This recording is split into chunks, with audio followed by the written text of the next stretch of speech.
You write a check to a man named Marcus every month, $1,200. You have never seen his house. You assume it is nice. The money leaves your account on the first, and it does not come back. You call it rent. Marcus calls it income. That is the entire game, and nobody handed you the rules. Marcus owns the walls around your sleep. You pay him to stand inside them. Somewhere across town, he is asleep, and your money is working the night shift for him. You are not poor. You are just standing on the wrong side of the wall. This is your life at every level of owning property, $0 to $5 million. Watch what it takes from you. Watch what it turns you into. Rent is the price you pay for not owning. It never stops and it never thanks you. Level 1, the ugly duplex. You stop eating out. You keep driving the car with the noise you have trained yourself to ignore. $15,000. It takes you 2 years and it feels like nothing in your hand. Then you find it. A duplex on the bad end of a good street. Brown carpet. A kitchen from 1987. The exact kind of building Marcus buys. Except Marcus already walked away from this one. Your friends see the photos and laugh. Your father asks if you are sure. You are not sure. You buy it anyway. Here's the part school skipped. An FHA loan can go as low as 3.5% down if you live in one of the units yourself. So you move into the ugly half. You rent out the other. Your tenant's check covers most of the mortgage. For the first time in your life, you fall asleep inside a wall that belongs to you. The asset everyone laughs at is usually the one nobody outbids you for. Level 2, the disaster. 8 months in, the good tenant moves out.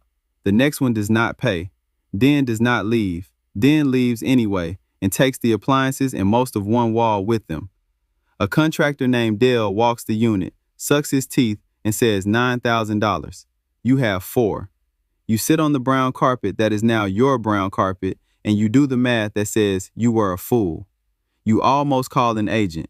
You almost sell the ugly duplex for exactly what you paid, just to make the feeling stop. This is the level where most people quit. The numbers are real. The fear is real. You do not sell. You borrow at a rate you are ashamed of, and you fix the wall. It is the worst money you will ever spend. It is also the only reason you are still standing here at all. Everyone shows you the cash flow. Nobody shows you the night you almost folded. Level 3, the system. You got scared, so you got organized. You learned the words that just cost you $9,000 to learn the hard way. Reserves, 6 months of every expense, sitting in an account you pretend does not exist. Screening, credit pulled, income 3 times the rent, an actual conversation with the human being who will sleep in your wall. The 1% rule. If the monthly rent is not close to 1% of the price, the deal is a hobby, not an investment. You stop guessing. You start underwriting.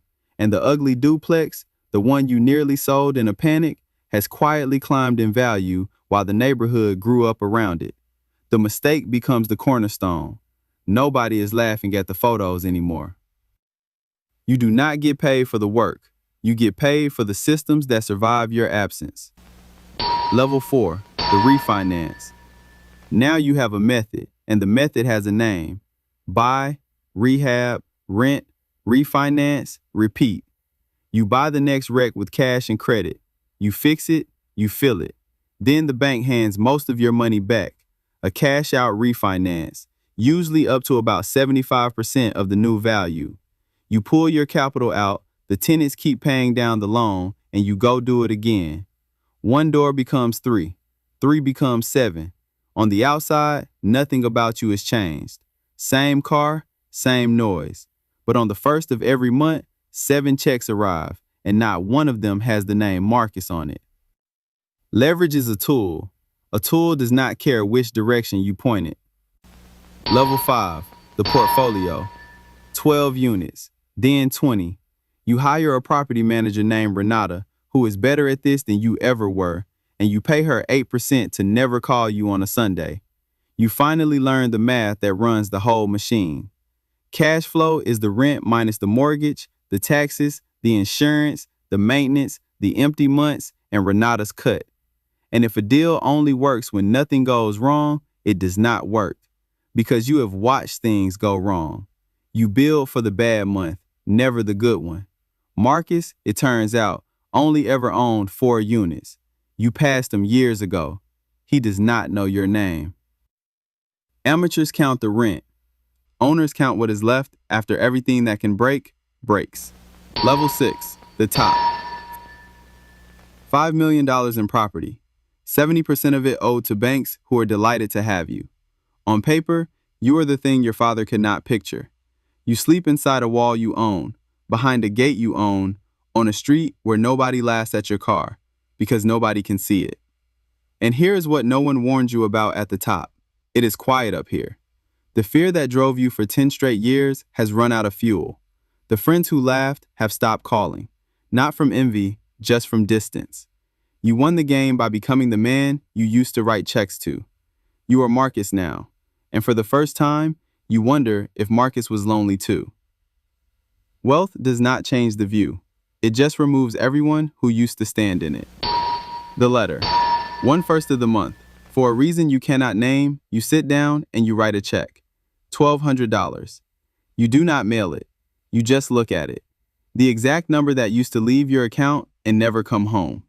You think about the kid who wrote that check to Marcus, terrified, certain he was born on the wrong side of the wall. He was. He just refused to stay there. You tear the check in half. You do not feel triumphant. You feel like a man who finally sat down and read the rules. Then you go to sleep in a house that, for the first time, owes you nothing. You can spend 40 years paying for the wall, or one ugly year buying it. Same wall, your choice.